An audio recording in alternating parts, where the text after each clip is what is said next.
to the potential danger. Half a gas tank was more than enough to get home anyway.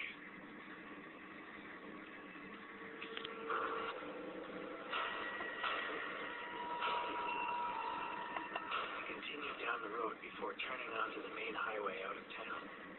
However, it wasn't long before I noticed a massive vehicle blocking the road ahead. The combined sound of all the honking, shouting, and screaming was deafening. Nobody had kept to their lanes, and cars were packed so closely together that not even a bicycle could squeeze through.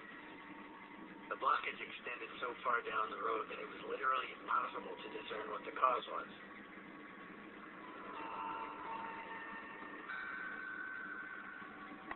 Realizing that there was no point in waiting, I decided to get off the road.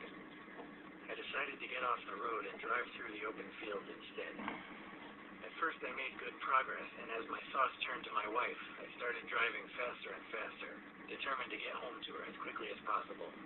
By the time I saw the old tree stump among the crops, it was already too late. When I awoke hours later, I realized how lucky I was to still be alive.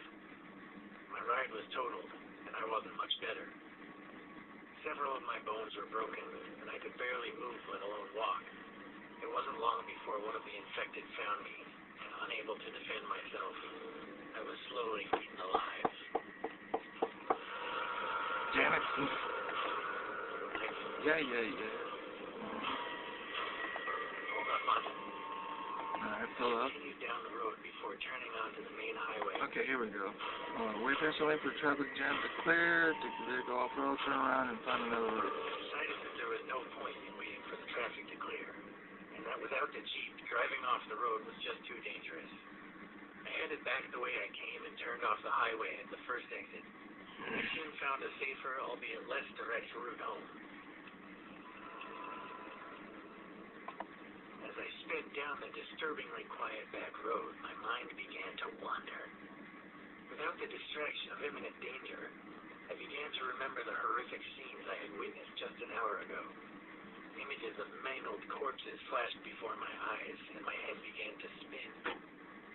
I swerved onto the wrong side of the road, just as another vehicle pulled out from a concealed entrance.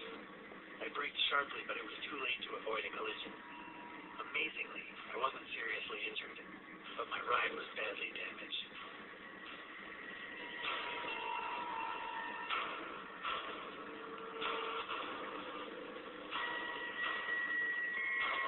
As I walked over to the car, I realized that the driver was either unconscious or dead.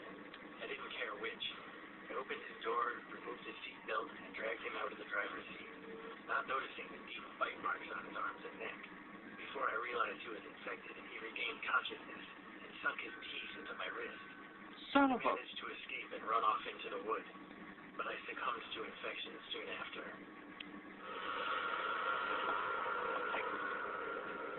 Hello. I continued. I waited. Damn it.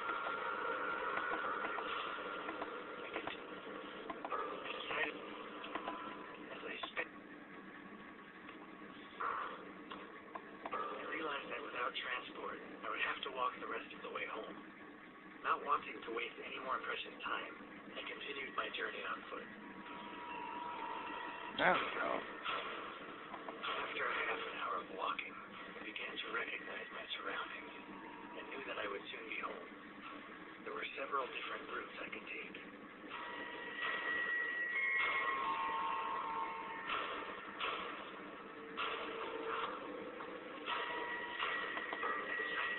The road and take a shortcut.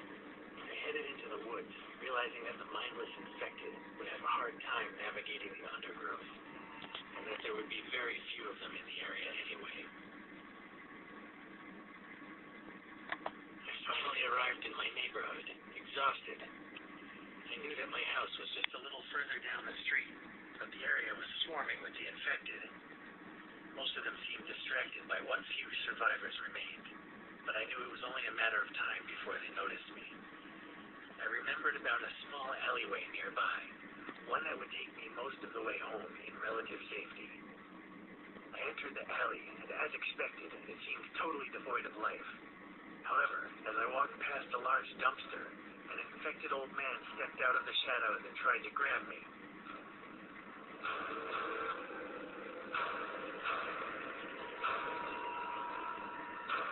I grabbed him by the neck, realizing that he'd be unable to bite me. I pushed him away as hard as I could, and he stumbled backward. I had bought myself valuable time, but it wouldn't take long for the creature to regain its balance and come at me again. I turned to run back the way I had came, only to see that another group of them had followed and were now blocking my retreat. My only hope was to try and get past the lone infected.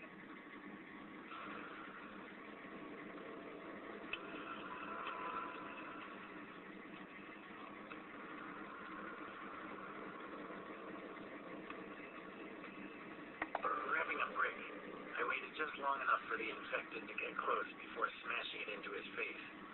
There was a sickening crack as his jawbone fractured and blood sprayed from his mouth. My former neighbor fell to the ground, and before he could get back up, I was able to run past. I sped down the alley and back onto the street. When I looked over my shoulder, there was no sign of my pursuers. I could see my house now, just 100 feet or so away. My heart sank when I saw yet another group of infected wandering aimlessly between me and my goal.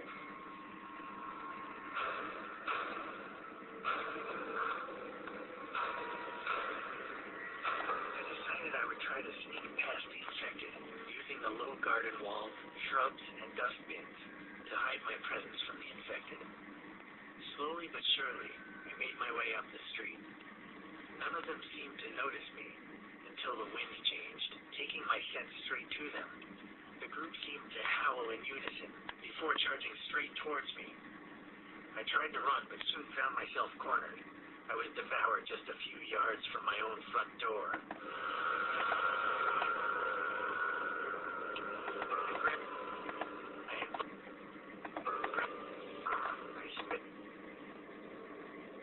I decided that it was too dangerous to carry on down the street. I went around the back of one of the neighbors' houses and climbed over the fence into their garden. It was tiring, but I carried on scrambling over the fences until I got to my own backyard.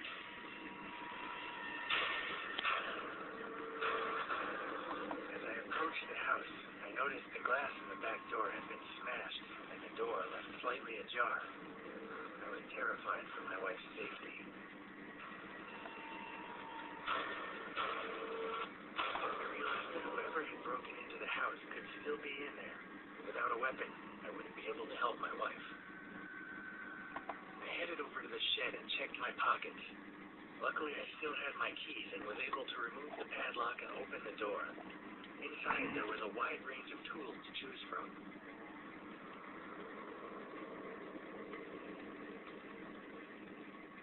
I took the crowbar, knowing that it would be easy to swing indoors, yet still heavy enough to cave in a human skull.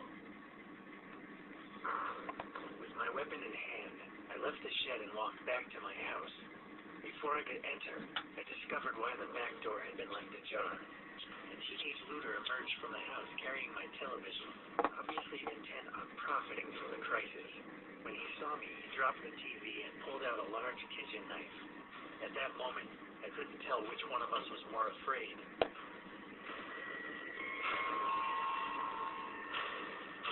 I wasted no time in unleashing a brutal assault against the scumbag.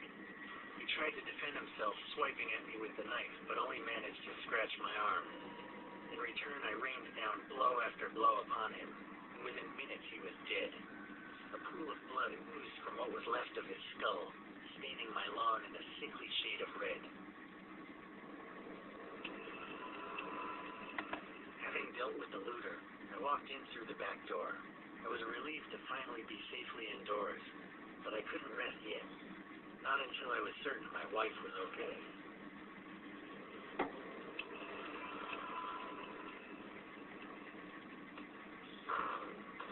I quickly shut the back and began searching the ground floor for my wife. As I came into the living room, I saw that John from next door was standing there. He had his back to me and was clearly oblivious to my presence. His shirt was covered in red stains.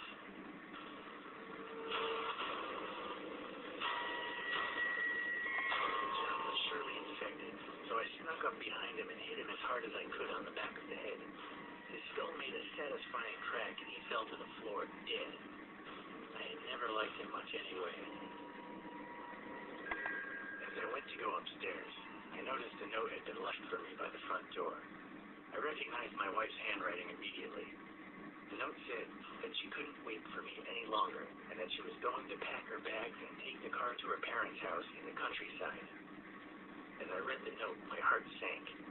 I prayed that she would be able to make it to her parents in one piece, but knowing how hard it had been for me to get here, I couldn't help but wonder if she was still alive.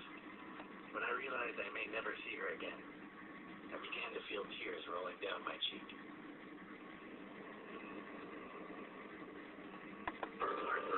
I decided that there was no point